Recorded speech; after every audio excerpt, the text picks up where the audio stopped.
Hi guys, video vlog number 3, attempt 1 million. Not really good at doing this reading questions and talking thing. Currently 2 weeks, 2 days from my chest op. Nothing's changed from that, and so I'll kind of leave that really as it is. P&I are sending me out a sample as we speak of the new Pure Energy, so I shall keep up to date how that goes. Apparently it's supposed to blow your socks off, so hopefully that will be good. So last time I asked for questions from people to answer, which I will try and answer now. Have to bear with me. Like I said, I'm not really good at this sort of reading and answering whilst videoing myself malarkey. So firstly, Paul McKenzie in short has asked if he has dropped his carbs too low. He currently feels small and he feels skinny, but he knows he's got more fat to lose. In short, really my answer is no. It's a byproduct of dieting. You do sometimes, feel your worst but look your best. So really my answer to that would be try taking weekly refeeds and making sure that you have that a bit of a break, and something to try and make you feel a bit more normal, and to fill you up to make you not feel so skinny, I guess. Next question was Danny Parry. He asked, what is your take on the ECBF scandal situation right now? It's a tricky one. I don't really know. All I know is ECBF athletes aren't paid by the federation, so I think it's unfair that they do restrict their athletes where they get to compete. That's pretty much all I can say. That's just an opinion. So the rest of the stuff is not something I can really comment on. So next one. Geraint Foster, carbs for breakfast, yes or no? If you're a hard gainer, then yes, and if you're all out trying to put on, the maximum amount of size you can, then yes.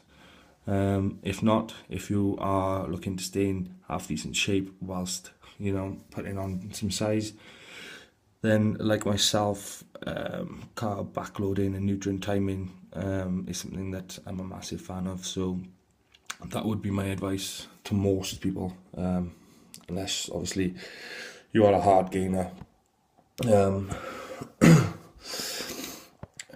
What else do we have? 2 seconds. Graham Crab, what's your opinions of intermittent fasting? Camera won't stay still. There we go. Intermittent fasting, I've never used it, and I've never really looked into it. I'm not a sort of person who will starve themselves. I like my food too much, and I can get myself in, pretty decent shape without having to starve myself. So I don't think it's something that I would use. I know people who have used it and use it well. Nathan Smith, one of the guys who works up at P&I, he has used it and enjoys using it. So I can, that's pretty much the only answer I can give you. Nick Cutts, what federation are you going to compete in once you're back on stage, and why? Well, that's something I'll have to assess, I guess, when I get back in the gym and how I look. Reason I say that was because at 2013, when I went as a super heavy, I vowed I wouldn't go back there until I think I can win. And I think that is a fair attitude to have. So I'm not saying NABBA is any less of a standard. I just think that the super heavy, for me, NABBA is where I started, so I do have quite a bit of loyalty there. Like I said, I'll just kind of weigh it up as it comes. I don't really know. Sean Green, generally for people starting out, what do you value? What value do you think an online coach can bring to the development of a person? Is it worth the small fortune some charge? What would your advice be for selecting one? Would you rather work with someone close to home? What key things would people look out for when choosing a training partner? That's a mouthful. Yeah, I think coaches are important. It's always handy to have that person there to reassure you, because when you're dieting, you tend to overthink and you don't think logically sometimes. Also, that person, will hopefully teach you a few things, so you can never stop learning. And in terms of picking your coach, ideally it would be somebody who's close to you, but it would be just the right person, really. It would be that person you think can actually help you. If they're close to you, then it allows you to have that bit more of a one-on-one time. It allows you to have that communication, where sometimes there can be a bit of a barrier online. Training partner wise, I'd say you've just got to choose somebody who's looking for the same thing as you. That's a minimum, really, because people just then tend up not turning up for training, and you're not pushing each other hard enough. So you've got to have somebody who's there for the same reasons as you are. Next question. Kerry Williams, who inspires you? I don't know. Inspires me in terms of pro bodybuilder wise, Kevin Leroney. He had the same injury as me and kind of carried on looking awesome. Genetically a freak and should have been Mr. Olympia. But really, the main person who probably inspires me as a person at the moment is probably Josh Whipday. He's a guy that I've got on my Facebook. Have a look for him. He has cerebral palsy and he is a bodybuilder. He is an awesome bodybuilder too. He trains hard. I've trained with him.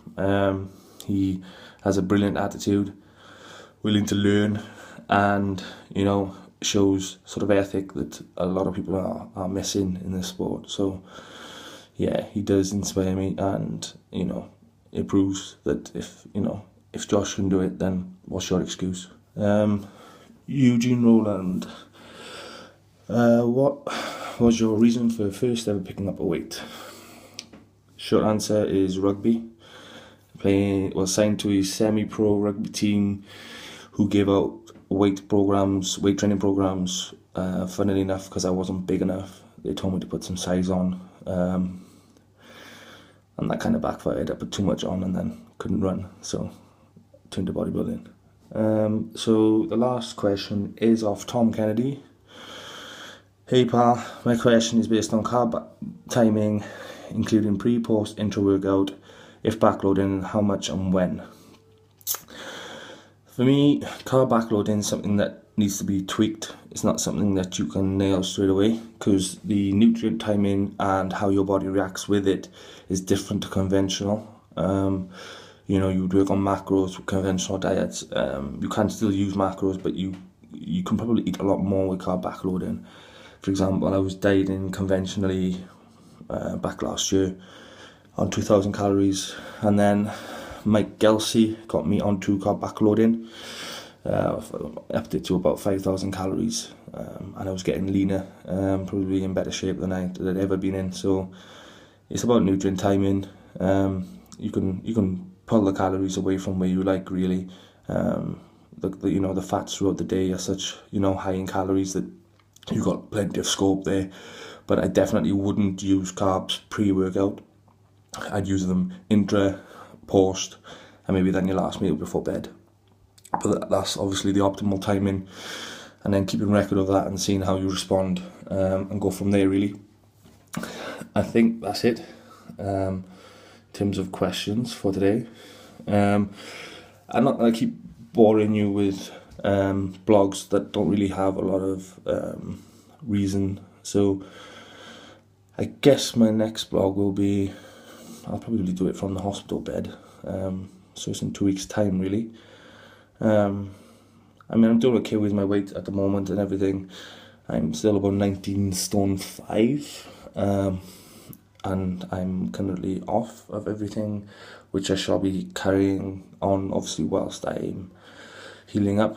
Like I said, I'll talk about what I'm going to do with growth hormone and stuff.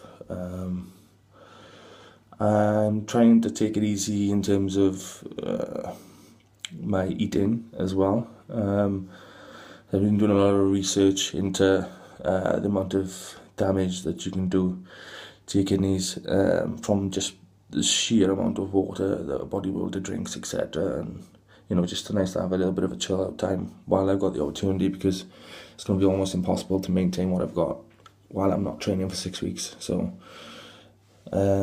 yeah, so other than that, I guess I'll do a next one in 2 weeks time.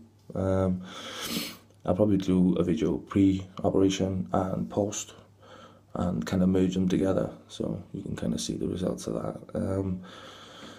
I won't really know how the chest looks until it comes out of the sling, like 6 weeks afterwards.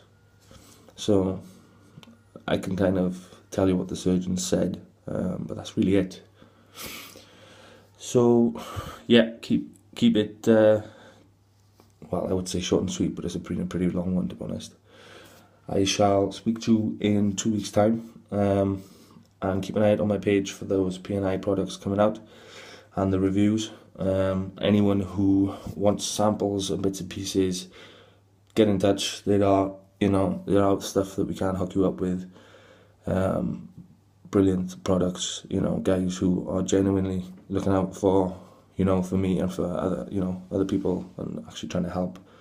They're not a massive money making company like a lot of the big guys. So yeah, thanks for watching, and I'll speak to you soon.